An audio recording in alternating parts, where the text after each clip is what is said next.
Welcome back to Eric Unfiltered. I am your host, Eric Dickinson, and if you would, please jump over to X real quick and give me a follow there. I am found at Eric Not Sorry. I am also found on Facebook at Eric Unfiltered Podcast.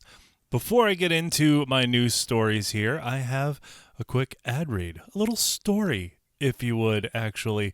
If you're into mums, not moms, mums, how about cars? Are you relatively close to, say, Bristol, Connecticut?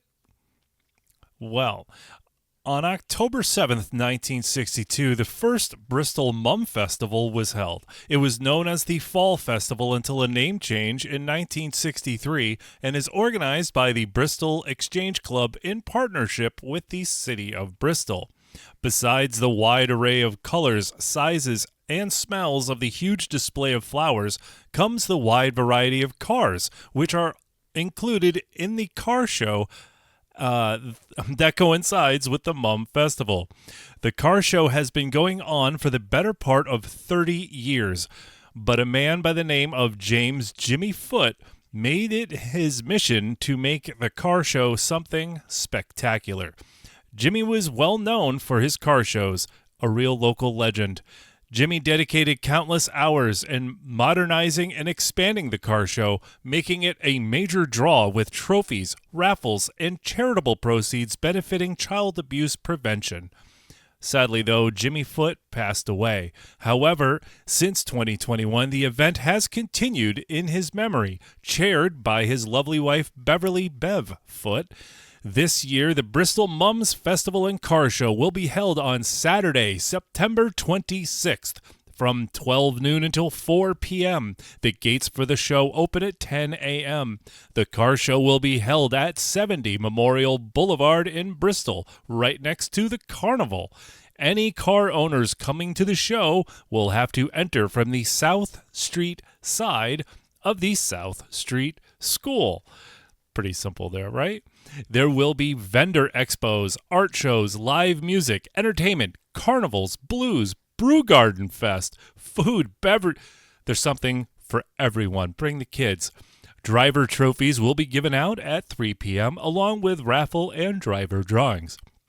Folks, they are looking to get a minimum of 200 cars. Can you help them out? Would you mind taking a ride and donating $10, just $10 to register your car? $10. Your $10 is an entry fee for all cars that want to be a part of the car show. And again, all that money goes to a wonderful charitable event. Now, if you are interested in registering your car for this car show, now again, this is Saturday, September 26th of this year, you can contact Beverly Foote at her email, which is, I will have it in the description, but it is BEV, exchangeclub at yahoo.com. I will put her email in the description.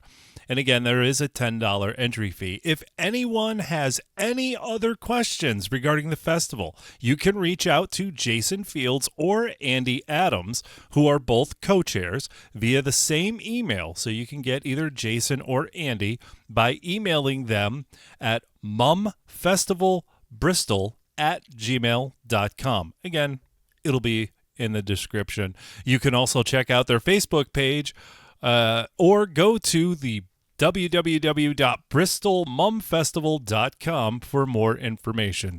We look forward to seeing you all there. I think that's pretty cool. I might actually go because who doesn't like a good car show? As you probably just heard Windows yell at me. And if you didn't, well, Windows just yelled at me. So yeah, if you're interested, man, that sounds like fun. It's a Saturday afternoon, late spring. Oh, I could see that being a nice 68, 72 degree day. That'll be a nice day for a cruise in a nice car, right? Sounds good to me. Oh, also real quick, for those of you that do follow me on social media, my cat Mo, I don't have Instagram, but he does. If you have Instagram, you can follow him at Mo the Chonk. That's Mo, M-O-E. And Chonk is spelled C-H-O-N-K. Yesterday, he had major dental surgery.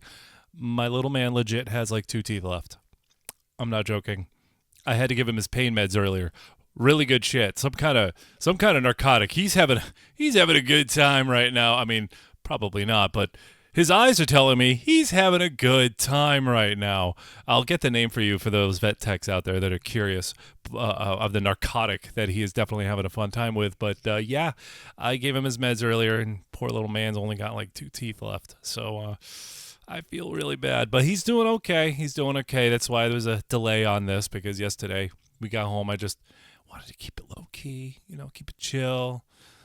So, not that I'm going to get wild and crazy, but it was just a chill day yesterday. But he's doing good, and thank you for those of you that have reached out. Okay, into the real news. So, do you remember the story I brought to you recently here in Connecticut about how there was an ICE arrest, an ICE detainee in Connecticut so it was, let's see, his name here was Seyo Kakunjina. It's still hard the second time around. But anyways, the owner of the Portobello restaurant. Do you remember that story? Yeah, he was detained by ICE for like 12 days, came into the country illegally on a stolen passport, had a removal order since before I graduated high school, the guy that all the Democrats came to the aid. Yeah, that guy. Yeah. Apparently, he was also registered to vote in West Hartford. Yes. The guy that's not in the country legally. That thing that we're always told doesn't happen. Now, again, I say apparently because I have not seen this on our local news. I've only seen it on X. However, let's get into what I did find. So, again, according to recent X posts, but a Freedom of Information Act response reported today, July 21st, 2026. Documents show that he has apparently been registered to vote since 2018. Now, again, I know some of you are going, it's the internet, it's X.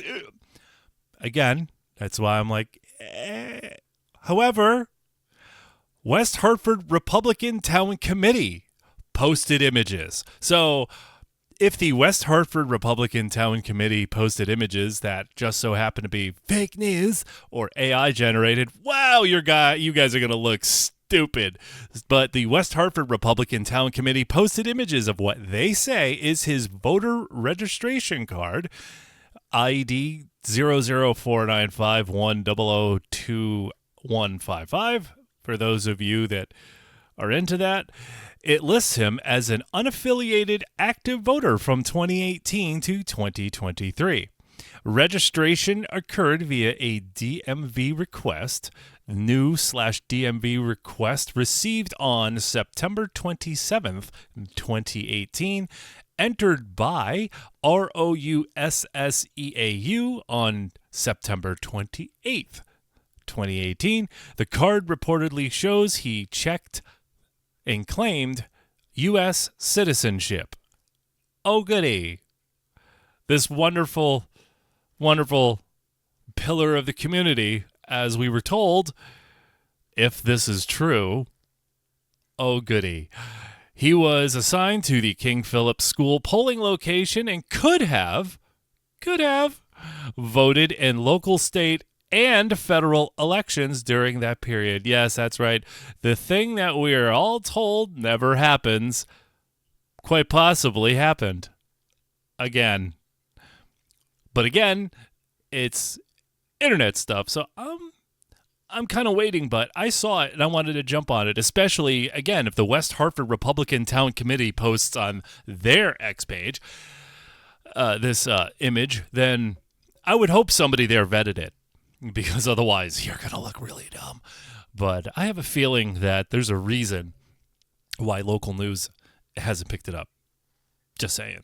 Because a lot of people jumped to the aid of this guy who clearly has a checkered past, but hey, that's what we do. So what say you, Connecticut residents, considering, if this is true, the state of Connecticut and other states also recently won a case against the federal Trump administration where they do not have to hand over their voter rolls. So How does that make you feel? Because in my opinion, if you ain't got nothing to show or nothing to hide, then here you go. Hey, if there's dead people on our voting rolls, tell us because we missed it, right? We're human. People make mistakes. It happens. It happens. Within reason, right? But why would you not want to hand over the voter rolls? Why? What are you protecting? We now know. Right? Right. Anyways, moving on. Patricide in Meriden. You don't have to look up what that means. It means a son killed his dad. I did have to look it up because I knew the other word. Anyways, on July 19th, 2026, in Meriden, Connecticut, officers responded to a domestic violence call when Officer Anthony Offielli, I apologize if I mispronounce your name, arrived. When he arrived, he found Robert Lee Jenkins III repeatedly striking his father, Robert Lee Jenkins Jr., who was lying motionless on the front lawn with a baseball bat. The officer ordered Jenkins III to drop the bat several times, verified via body cam footage. I heard it myself. He was giving the order pretty loud, very stern, he meant it. Jenkins III did not comply, however, and continued the assault. Body cam footage shows him striking his father at least 8 times while the victim was helpless on the ground. The officer fired multiple rounds, 15-plus rounds in some reports, until Jenkins III dropped the bat and fell to the ground. That's why having a neutered 10-round magazine is bullshit. Robert Jenkins Jr. was pronounced dead at the scene from multiple blunt force trauma head injuries. Homicide ruled by the chief medical examiner. Jenkins III was transported to Hartford Hospital, where he died at approximately 11:30 p.m. from the injuries he sustained during the high-velocity aeration done by the officer earlier that night. Body cam and dash cam footage were released on July 21st, 2026. The Connecticut Office of the Inspector General, led by Elliot Prescott, is investigating whether the shooting was justified under state law. A preliminary report has been issued, and toxicology results for Jenkins III were pending. I would say it's a good shoot. I mean, at the end of the day, it's still sad. There's 2 people dead. For whatever reason. But damn, dude. You just show up on scene and you got to mag dump a dude. That's a rough call. That's why there's no such thing as a routine call. When somebody calls 911, there's no such thing as routine, especially domestic. And Officer Offielli, again, I hope I said your name right. That's tough, man.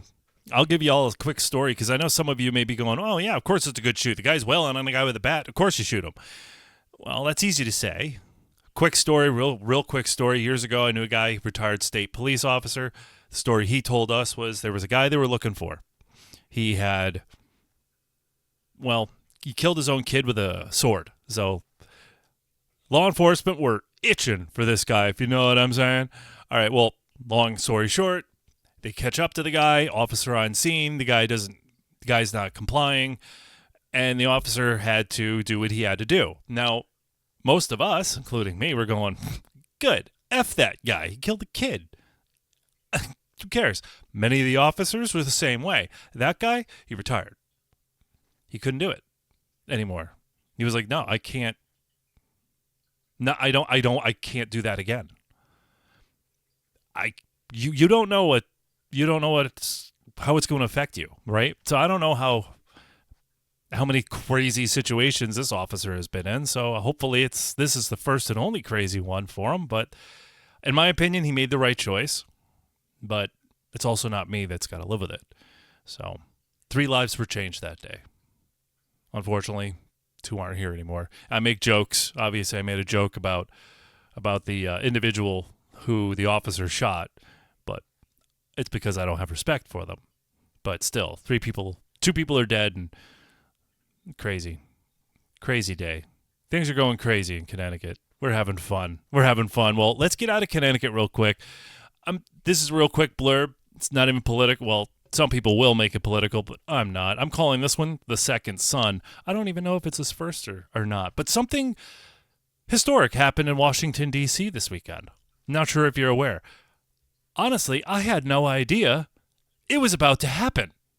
Did you know that the vice president's wife was pregnant?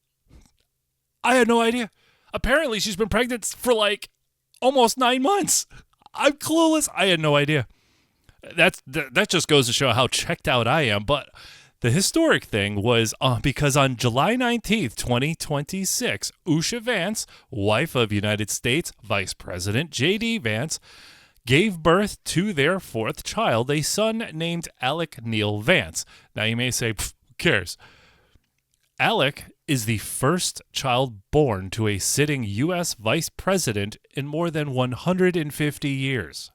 156 to be exact. I thought that was kind of cool. Like, dude, it's America's 250, and this is the first time. That's cool. It's historic. It's old. It's something old that's new again. That's cool. The last prior instance, I looked it up, was in 1870 when Vice President Schuyler Colfax, serving under President Ulysses S. Grant, and his wife Ellen Wade Colfax had a son, Schuyler Colfax III. Dude, you named your, ew. Anyways, but I thought that was cool. First time since 1870, the vice president's wife had a child. I thought that was kind of cool. Whether you like the guy or not, I thought it was cool. All right, sue me. All right, I'm going to wrap it up there. It's time to go check on my little furball. I'm sure he's still having a grand old time. I'm going to go give him some munchies, if you know what I mean. All right, if you like this episode, tell your friends. Give me a follow again. I'm on X at Eric Not Sorry. I'm also on Facebook at Eric Unfiltered Podcast. Give me a shout. Let me know where you're from, where you're watching or listening, if you're not watching. Yeah, that's pretty much it. All right, take care.